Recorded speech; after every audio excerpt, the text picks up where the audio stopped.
اپنا ایک تجربہ بتاتا ہوں۔ عمرہ سے ہم واپس آ رہے تھے، 40 لوگوں کا قافلہ تھا، ایئرپورٹ پر پہنچے، بہت تاخیر ہو چکی تھی اور فلائٹ کا وقت بہت کم رہ گیا تھا، اور حاجی لوگ ماشاءاللہ جاتے ہیں تو خوب بھر بھر کر کے سامان بھی لیتے ہیں، کیا کیا سامان تھے سب کے پاس، اور ہمارا بار بار جانا آنا ہوتا ہے، میں کبھی کوئی زیادہ چیزیں رکھتا نہیں۔ ہم تو آگے نکلے، گروپ پورا تھا اور سارے لوگ سامان لے کر کھڑے تھے، وقت گزرتا گیا، فلائٹ جہاں چیک ان ہو رہا تھا سامان، انہوں نے کہا کہ 25 کلو سے زیادہ کا الاؤڈ نہیں ہے، اور یہاں 40 کلو لے کر بیٹھے ہوئے تھے، میرا تو تھوڑا سا لے لے، تیرا تو تھوڑا سا لے لے، ایک دوسرے کو پیش کر رہے ہیں۔ 3-4 لوگوں نے تو مجھے پکڑایا کہ آپ کے پاس سامان کم ہے مفتی صاحب، آپ تھوڑا سا ہمارا لے لو، جس کا لے سکتے تھے لے لیا۔ پھر اس کے بعد 1 گھنٹے سے کم ٹائم بچا تھا، انہوں نے کاؤنٹر کلوز کر دیا۔ میں نے دیکھا 20 سے 25 حاجی ایسے ہیں جن کا سامان بکھرا ہوا ہے، اور کیا لے جا سکتے ہیں ہاتھ میں، وہ بھی 7 کلو 8 کلو اتنا ہی تھا۔ ان کی خواہشات میں دیکھ رہا تھا، کوئی مسلح اٹھاتا ہے، کوئی کھجور اٹھاتا ہے، کوئی کہتا ہے نہیں میرے بچوں کے لیے کھلونے لیا تھا اس کو لے لیتا ہوں، وہ لے لو تو مسلح چھوڑنا پڑتا ہے، یہ لے لو تو کھجور چھوڑنا پڑ جاتا ہے۔ کسی نہ کسی طرح سے وہ لوگ آخری وقت 2-4 چیزیں لے کر کے نکل رہے تھے، اور بکھرا ہوا پورا سامان ایئرپورٹ پر ایسے ہی موجود تھا۔ 1-2 کلو نہیں، کتنے کلو کا سامان چھوڑ کر کے یوں ہی آنا پڑا۔ یا تو پھر فلائٹ کے سفر پہ جاؤ یا سامان میں لگے رہو، 2 ہی آپشن تھے، اور کون وہ چھوٹے سامان کے لیے اپنا سفر ملتوی کرتا۔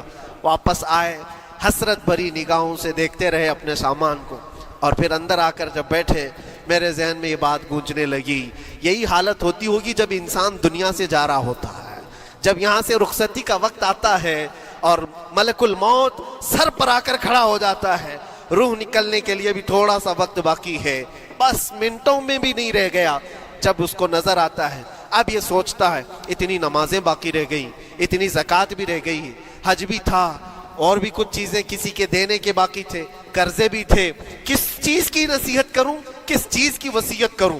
فلاں جگہ ایک گھر خرید کر کے اس کے ڈاکیومنٹ تو وہاں رکھا تھا، بیٹے کو بھی نہیں بتایا، بیٹی کو بھی نہیں بتایا، پتہ نہیں کس کے ہاتھ لگ جائے گا۔ یہ خواہشات گھومتی رہتی ہیں، وہ کسی کو بتا بھی نہیں پاتا، ادھر ملک الموت روح نکال کر نکل پڑتے۔ یہ انسان کی شارٹ لائف ہے، مختصر سی زندگی ہے، جہاں یہ خواہشات دھری کی دھری رہ جاتی ہیں۔ مین اب وہ اپنے نام پر کروانے والا تھا، لیکن جب واپس پلٹنے کا وقت آیا سانس پھولنے لگ گئی، کیونکہ صبح سے چل رہا ہے، کھایا بھی نہیں ہے، پیا بھی نہیں ہے، جس چیز کو جمع کرنے کے لیے دوڑتا رہا، اب سورج پیلا پڑ گیا، ڈوبنا کے وقت قریب آنے لگا تو اب بھاگنا شروع کیا۔ بادشاہ اور اس کے وزیر انتظار کر رہے تھے کہ یہ لوٹے گا بھی، اب دیکھا بڑی دور سے یہ دوڑتا دوڑتا آ رہا ہے، اپنی لکڑی کو لکیر زمین پر کھینچتے ہوئے کہ جلد سے جلد اپنے اس پوائنٹ پر پہنچ جاؤں جہاں سے شروع کیا تھا۔ سانس پھولنے لگ گئی، دوڑتے دوڑتے ہانپنے لگ گیا، سورج ڈوبنے کے قریب آ گیا، آخری کرنیں باقی تھی اور اس کا پوائنٹ بھی قریب آ گیا تھا۔ دوڑتے دوڑتے کسی طرح سورج غروب ہونے سے پہلے پہنچ گیا وہاں پر، لیکن کثرت سے بھاگنے کی وجہ سے ٹھوکر کھا کر کے گر گیا، اور اپنے اس پوائنٹ پر لکڑی لا کر کے جمع کر دیا۔ بہت بڑا سرکل، بہت بڑی لکیر کھینچا تھا، لیکن ایسا گرا کہ دوبارہ اٹھ نہیں سکا۔ جب سپاہی اٹھانے کو آئے تو اس کی موت ہو چکی تھی، اس کی روح نکل چکی تھی، اتنا دوڑا تھا اس کی روح نکل گئی۔ بادشاہ نے کہا اس نے صبح سے لے کر شام تک اپنے نام جائیداد کرنے کے لیے اتنی دوڑ لگائی، بہت لمبی لکیر کھینچا، اتنی بڑی پراپرٹیز کے نام پر ہوتی، لیکن عقل مند دانشور تھا بادشاہ، اس نے کہا جہاں یہ گرا ہے وہیں اس کو دفن کرو، اور اس کے بعد اس کی قبر پر لکھا گیا تھا کہ اس کو ضرورت اتنے 2 گز زمین کی تھی، دوڑتا کتنا لمبا رہا، صبح سے شام تک اتنی لمبی لکیر کھینچ لیا، لیکن سونے کے لیے اس کو جو جگہ چاہیے تھی وہ بس اتنی ہی سی تھی، وہ 6 فٹ کی جگہ۔ عزیزان گرامی، یہ ایک زندگی کے کسی کا حادثہ ہو سکتا ہے، لیکن میں نے دیکھا ہے کہ تقریباً سب کی لائف میں یہی ہے، ہم اپنی خواہشات کے پیچھے اتنی تیز دوڑتے رہتے ہیں، لیکن جس چیز کی ہمیں ضرورت ہے اس کی طرف ایک بار بھی نظر نہیں کرتے۔ کون سی چیز ہے جس کی ہمیں ضرورت ہے وہ ہمیشہ کی زندگی آخرت کے لیے جو چیز چاہیے وہ اللہ کا ذکر ہے، وہ رب ذوالجلال کی ذات پر یقین اور توکل ہے۔ آج اللہ نے صحت و سلامتی کے ساتھ زندگی دی ہے تو وقت نکالو اور بارگاہ رب العزت میں آ جاؤ۔ میرے عزیزوں، آخری بات عرض کرتا ہوں، خواہشات جہاں ختم ہونی چاہیے وہ کیسی ہے؟ اللہ کے نبی صلی اللہ تعالیٰ علیہ وسلم مجلس میں بیٹھے، ایک صحابی کا مسئلہ ایسا تھا کہ وہ صبح جلدی دوڑ کر کے چلے جاتے تھے۔ صحابہ نے ان کی شکایت کی کہ یہ فجر میں اتنی جلدی چلے جاتے ہیں کہ کسی سے ملتے ہی نہیں۔ حضور نے پوچھا کہ وجہ کیا ہے؟ ان سے پوچھا گیا تو انہوں نے کہا یا رسول اللہ صلی اللہ علیہ وسلم، میرا گھر ایک یہودی کے گھر سے لگا ہوا ہے، اور یہودی کے گھر پہ ایک کھجور کا درخت ہے جس کی شاخیں میری آنگن میں بھی آتی ہیں، اور پکی کھجوریں صبح صبح میرے آنگن میں گر جاتی ہیں۔ میں اس لیے جلدی دوڑ کر کے جاتا ہوں، میرے بچے اٹھنے سے پہلے وہ کھجوریں جمع کر کے میں اس یہودی کو دے دوں کہ کہیں انجانے میں میرا کوئی بچہ وہ کھجور کھا نہ لے، ہمارے لیے وہ حلال نہیں ہے۔ یہ صحابی رسول کا عمل تھا۔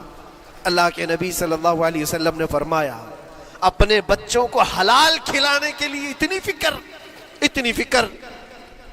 عزیزان گرامی وقار، آپ سنیے، یہ تو حالات ایسے ہو گئے، یہاں بڑے بڑے درخت ہی نگل گئے، کھجور تو چھوڑے، ڈکار بھی نہیں، حرام چیزوں کے اوپر تو کئی لوگوں کی زندگیاں آباد۔ خیر، حضور پاک صلی اللہ علیہ وسلم نے ان کا مسئلہ دیکھ کر کے، ان کی تکلیف کو دیکھ کر کے اپنے صحابہ میں اعلان کیا، کوئی ہے جو اس یہودی کا درخت خرید کر کے میرے اس صحابی کو دے دے، میں اسے جنت میں پورا باغیچہ عطا کروں۔ اس کو حاصل کرنے کے لیے ایسی دوڑ لگتی تھی، سب گئے، میں حاصل کر لوں۔ اب اس یہودی کو منانا تھا کہ تو ایک درخت جو ہے اپنے پڑوسی کو بیچ دے، آنگن میں اس کے ہے، بیچ دے۔ اب اس کو لگا کہ ان لوگوں کی ضرورت ہے، مجبوری ہے، تو وہ بھی اکڑ کر بیٹھا کہ مجھے بیچنا نہیں، مجھے دینا نہیں۔ اب سنیے میرے عزیزوں، مدینے میں ایک صحابی ہیں ابو دحداح، اللہ اکبر، کبھی میں پڑھتا ہوں تو حیرت ہوتی ہے۔ ابو دحداح مدینے کے اس صحابی کا نام ہے جن کا باغیچہ پورے مدینے میں سب سے مشہور ہے، ان کی کھجوریں سب سے مہنگی کھجوریں، اوالی مدینہ آج بھی مشہور ہے، جہاں کی اجوا کھجوریں بہت پسند کی جاتی ہیں۔ ابو دحداح کا باغیچہ بنا ہوا تھا، بڑا خوبصورت تھا، لوگ مثال دیتے تھے، تعریفیں کیا کرتے تھے، ابو دحداح کا باغیچہ مدینے میں سب سے قیمتی باغیچہ ہے۔ ابو دحداح حضور کی بارگاہ میں آتے ہیں، کہتے یا رسول اللہ صلی اللہ علیہ وسلم، اگر میں اس ایک درخت کو خرید کر کے وقف کر دوں تو کیا میرے آقا مجھے بھی ملے گا جنت میں؟ اللہ کے نبی نے فرمایا، جو میں نے وعدہ کیا ہے وہ تجھے بھی عطا کیا جائے گا۔ ابو دحداح کہتے ہیں، اس یہودی کے پاس سیدھے آتے، کہا کہ تو ایک درخت بیچ دے گا، بدلے میں تجھے بہت اچھی قیمت دیتا ہوں۔ اس نے کہا کیا دو گے؟ کہا مدینے میں ابو دحداح کا باغیچہ تمہیں پتہ ہے؟ اس نے کہا ہاں جانتا ہوں، نام بہت سنا ہوا ہے۔ کہا وہ پورا باغیچہ اس ایک درخت کے بدلے دے دیا جائے گا، ایک درخت کے بدلے دے دیا جائے گا۔ اس یہودی نے کہا کیا مذاق کر رہے ہو؟ یہ کیا مذاق ہے؟ میرے آنگن میں اگے ہوئے ایک درخت کی وجہ سے ابو دحداح کا اتنا قیمتی باغیچہ دے دیا جائے گا، یہ کیسے پاسبل ہے؟ اس صحابی نے کہا اللہ کے نبی کی بات ہے، ہم مذاق نہیں کرتے، ہمارے لیے وہ ایک باغیچہ کیا ایسے 70 باغیچے ہوں، نبی پاک کی بات پر ہم سب عطا کر دیں، سب ہم وقف کر دیں۔ اس یہودی نے کہا کہ ان کی تو مت ماری گئی ہے مسلمانوں کی، یہ دیکھو اپنے نبی کی بات پر اتنا قیمتی باغیچہ مجھے دینے کو تیار ہے۔ اور پھر اس نے سوچا سودا بھی تو اچھا ہی ہے، باغیچہ تو ملے گا ہی، لیکن جو میں درخت بیچ رہا ہوں یہ جائے گا کہاں؟ یہ بھی تو میرے آنگن میں ہی رہنے والا ہے۔ درخت اگر کوئی خرید لیا تو ایسا تو نہیں ہے کہ یہ درخت وہاں جائے گا، یہ تو میرے آنگن میں ہی ہے۔ سودا کر لیا، کہا بات اگر سچی ہے تو میں یہ درخت اپنے پڑوسی کو جو تمہارا دوست ہے مسلمان اس کو دے رہا ہوں، بدلے میں مجھے ایک باغیچہ دے دو۔ ابو دحداح نے اسی وقت لکھ کر کے دے دی، یہ باغیچہ تیرے نام کا ہے۔ سوچو میرے عزیزوں، جس کو سینچا ہو محنتوں سے، جس باغیچے کو سجایا ہو، وہ راستے میں کھڑے ہو کر کے اس کا سودا کر رہے ہیں، کس بات پر؟ حضور پاک کی بات تھی، رسول اللہ کا فرمان تھا. آئے, ان کی بیوی ان کے بچے بغیچے میں ہی گھر بنا ہوا تھا, نہایت ٹھنڈا گھر ہوا کرتا تھا, وہ لوگ سکون کے لیے وہاں بیٹھتے تھے. ابو دہدا اپنے بغیچے کے دروازے پر آئے, پھاٹک پر, اندر نہیں آتے, باہر کھڑے ہو کر کے اپنی بیوی کو پکارتے. ام دہدا پوچھتی ہے, وہ آواز آتی ہے, کیا ہوا, اندر کیوں نہیں آتے؟ باہر کھڑے ہو کر ابو دہدا کہتے, بیگم باہر آ جا, یہ بغیچہ بک چکا ہے, اب ہمارا نہیں ہے, سامان لے, بچے لے اور باہر آ جا. بیوی نے کہا, یہ کیسے اچانک؟ نہ کچھ کہا نہ کچھ بتایا. لیکن وہ عورتیں دنیا دار عورتیں نہیں تھیں. وہیں سے اندر سے کہتی ہے, ابو دہدا میرا تم پر یقین ہے, اگر سودا کیا ہوگا تو بہت بھاری سودا کیا ہوگا, ورنہ ابو دہدا کا بغیچہ مدینے میں بیچے جانے کے قابل نہیں ہے. کون ہے جو اس کی قیمت لگائے گا؟ میرا گمان یہ ہے کہ میرا شوہر اگر سودا کیا ہوگا تو بہت اونچا سودا کیا ہوگا. ابو دہدا نے کہا, میری رفیق حیات باہر تو آ جا, میں تجھے بتاؤں کون سا سودا کیا ہے, باہر آ جا. بچوں کو لیتی, اپنا سامان سمیٹتی ہے اور اسی وقت بغیچہ چھوڑ کر کے باہر نکل آئی. ابو دہدا سے پوچھتی ہے, یہ اچانک سودا کرنے کی کیا ضرورت پیش آئی؟ یہ اس طرح سے اچانک تم نے سودا کر لیا اور مجھے باہر بلایا, کیا سودا کیا, کتنے پہ بیچا؟ ابو دہدا نے کہا, میرے ہاتھ میں پیسہ تو 1 روپیہ نہیں, 1 درہم نہیں ہے. کہا, پھر کتنے میں بیچا؟ کہا, اندازہ بھی نہیں کر سکتی. اللہ کے نبی نے فرمایا, میرے اس صحابی کے لیے جو ایک درخت خرید کر کے دے دے, اسے میں جنت کا باغیچہ عطا کروں گا. میں نے اپنے دوست مسلم بھائی کے لیے اس کا درخت خرید کر کے وقف کیا ہے اور بدلے میں اس یہودی کو یہ باغیچہ دے دیا ہے. بیوی وہ نہیں تھی جو یہ کہتی کہ مت ماری گئی ہے تیری, گھر بیچ کے آ گیا, فلاں کر کے آ گیا. وہ دنیا دار عورت نہیں تھی, ہاتھ اٹھاتی ہے اور سر پر رکھتی ہے اور کہتی ہے, ابو دہدا مجھے تمہارے بارے میں یہی یقین تھا, قسم رب ذوالجلال کی, اگر وہ یہودی اس باغیچے پر نہیں مانتا تو ہمارے پاس اور جو کچھ تھا سب دے کر کے ہم نبی پاک کی بات پر عمل کر لیتے. حضور کی بات تھی, وہ یقین تھا, دنیا دے دیا, خواہشات قربان کر دیا قدم مصطفیٰ پر. اسی لیے اقبال نے کہا ہے کہ جو کچھ بھی ہمارے پاس ہے وہ نام مصطفیٰ سے ہے. آبرو ماز نام مصطفیٰ, ہم سب کی عزت و آبرو مصطفیٰ کے نام سے ہے. وہاں اپنی خواہشات قربان کر دو, ختم کر دو. اپنے اندر کی جتنی چیزیں ہیں حضور نے فرمایا, تو اس کے بعد اپنی طبیعت نہیں, اپنی خواہش نہیں. تم اپنے گھر پر سوچتے بیٹھے رہو گے کہ میرا گھر کیسے, میری بیوی کیا بول رہی ہے, میرا باپ کیا بول رہا ہے, میری ماں کیا بول رہی ہے. نہیں, وہ صحابہ کی زندگی یہ تھی, دنیا کیا بول رہی ہے اس سے ہمیں مطلب نہیں, میرے مصطفیٰ کیا فرما رہے ہیں. اپنی خواہشات وہاں پر. حضرت انس بن نزیر ایک صحابی ہیں, وہ حضور صلی اللہ تعالیٰ علیہ وسلم کے بڑے رازدار صحابی تھے. حضور ان کے گھر پر موجود ہیں. مکہ سے ایک لیٹر آیا, جنگوں کی وہ لوگ تیاری کر رہے تھے, اور انس بن نزیر کون ہے؟ یہ ان کی بیوی جو تھی انس بن نزیر کی, اپنی بیوی سے بہت محبت کرتے تھے, بلکہ عشق کرتے تھے, عشق کرتے تھے اپنی بیوی سے, اور عشق میں ان کی شادی بھی ہے, اپنی بیوی کو بہت چاہتے تھے. اب سنو, مصطفیٰ کریم صلی اللہ علیہ وسلم انس بن نزیر کے گھر پر ہے. مکہ سے ایک قاصد آیا اور رازدارانہ طور پر ایک خط دیا, کہا مکہ والے جنگوں کی تیاری کر رہے. حضور نے خط کو پڑھوایا اور انس بن نزیر سے کہا, انس یہ بات تیرے اور میرے بیچ میں راز ہے, کسی سے نہیں کہنا, جب تک میں نہ کہوں اس خط کا ذکر کسی سے نہ کرنا. انس بن نزیر نے کہا, اے اللہ کے نبی آپ کا حکم, اس کے بعد میری زبان نہیں کھلے. خط کو بند کر دیا, رکھ لیا. حضور جب تشریف لے گئے گھر سے, ان کی بیوی, ان کی محبوبہ, ان کی رفیق حیات جس کو بہت زیادہ چاہتے تھے, آئی. کہا, انس رسول اللہ گھر پر آئے تھے, کچھ راز کی بات چل رہی تھی, کیا بات چل رہی تھی؟ انس بن نزیر نے کہا, دیکھ میری بیگم, محبت اپنی جگہ پر, وہ میرے مصطفیٰ کا راز, وہ میں نہیں شیئر کر سکتا, وہ نہیں بتا سکتا. بیوی ہنس کر کہتی, تم نہیں بتاؤ تو کوئی بات نہیں, میں نے تو دیوار کے پیچھے سے سن لیا ہے, مکہ والے جنگوں کی تیاری کر رہے ہیں, خط آ گیا ہے.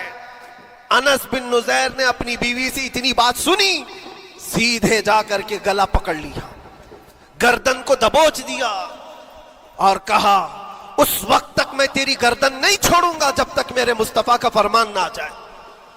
گردن پکڑ لیا اس عورت کی جس کو سب سے زیادہ یہ چاہتے تھے، لے آئے حضور کے پاس.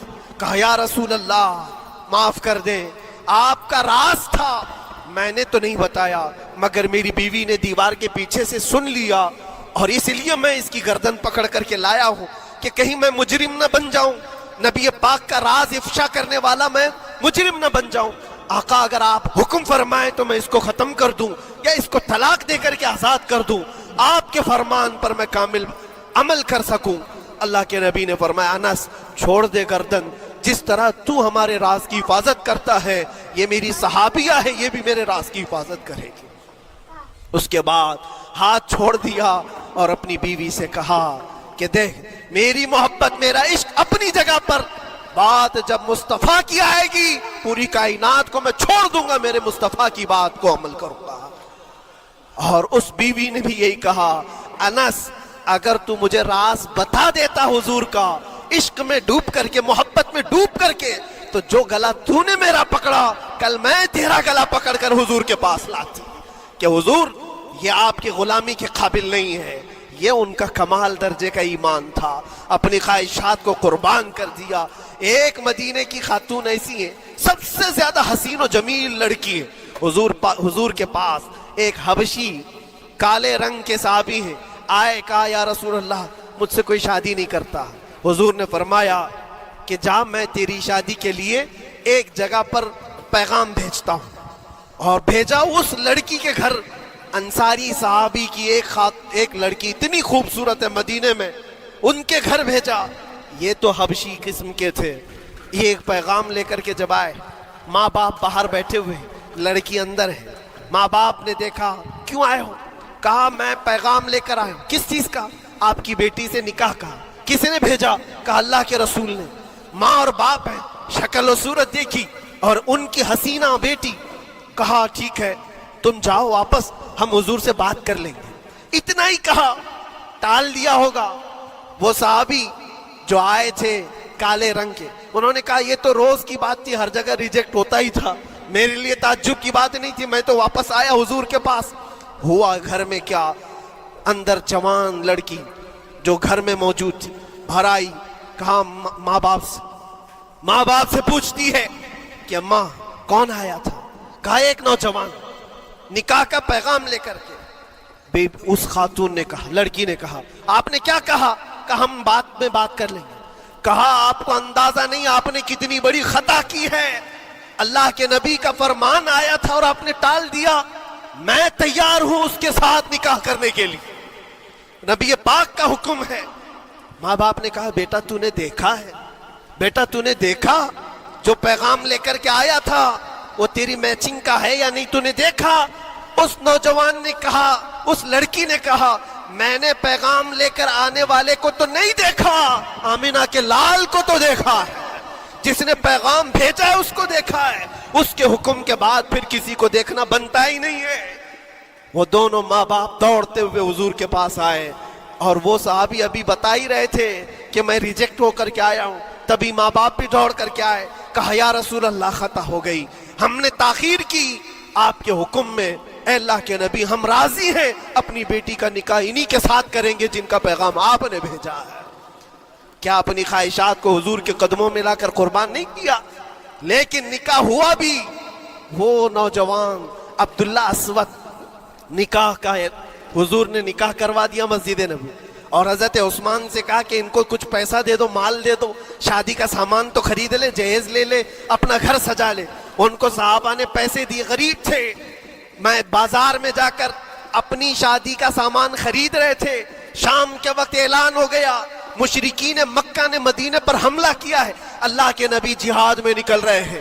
یہ عبداللہ اسود جن کا نکاح مسجد میں ہوا اور رات کو سہاگ رات آج تھی، آج اپنے گھر دلہن لانے والے تھے، جو گھر سجانے کے لیے سامان خریدنا تھا جا کر کے گھوڑا خرید رہے، تلوار خرید رہے اور اس کے بعد جنگ میں استعمال ہونے والا سامان خرید رہے.